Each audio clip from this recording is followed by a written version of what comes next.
போட்டியில் பாரு எல்லாரும் சமமாயிருவோம். அதனால தான் கேம்ஸில் வந்து மாட்டிக்குவாங்க. அதனால தான் அவங்க என்ன பண்ணுவாங்கன்னா அங்கேயே ஃபில்டர் பண்ணுவாங்க, செலெக்ஷனே பண்ண மாட்டாங்க. நீ வந்தால் தான் நான் 100 மீட்டர் 6 அடிப்பேன், டீம்லேயே கிடையாது நீ உட்காந்து. அதனால தான் என்ன பண்ணுவாங்க, அங்கே பயங்கர பாலிடிக்ஸ் நடக்கும் பாரு.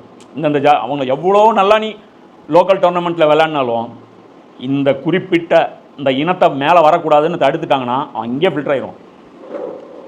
யாக்கர் என்ன யாக்கர் போடுறாரு நட்ராஜன் சேலம், என்ன அழகான பவுலிங்கு, ஐபிஎல்லில் வந்து செகண்ட் ஹையஸ்ட்டு விக்கெட் டேக்கிங் எல்லாம் எடுத்தாலும் ஆனால் மேலே வரக்கூடாது. ஏன்? அது அப்படியே தான் இருக்கணும், இவங்க இப்படி தான் மட்டம் தட்டி உட்கார வைக்கணும். ஸோ இது மாதிரியான வரம்புகள் எல்லாம் என்ன பண்ணுறான் தெரியுமா, அந்த வளர்ச்சி சமமாக இருக்கணும், எல்லாருக்குமான வளர்ச்சியாக இருக்கணும். இந்தியா வளர்ந்துருக்கு, ஆனால் எல்லாருக்கும் நான் வளர்ந்துருக்கிறேன்னா ஒவ்வொருத்தனும் ஒவ்வொருத்தனும் வளர்ந்துருக்கானா, ஒரு காமன் மேன் வளர்ந்துருக்கிறானா, சிலர் வளர்ந்துருக்காங்க. அதுதான் எல்லாம் சொல்கிறான். இது எம்ஜிஆர் கூட பாட்டில் சொல்கிறாருல, சிலர் வாழ வாழ பலர் வாட வாட ஒருபோதும் தெய்வம் பொறுப்பதில்லை. அவள் தெய்வம் பொறுக்கல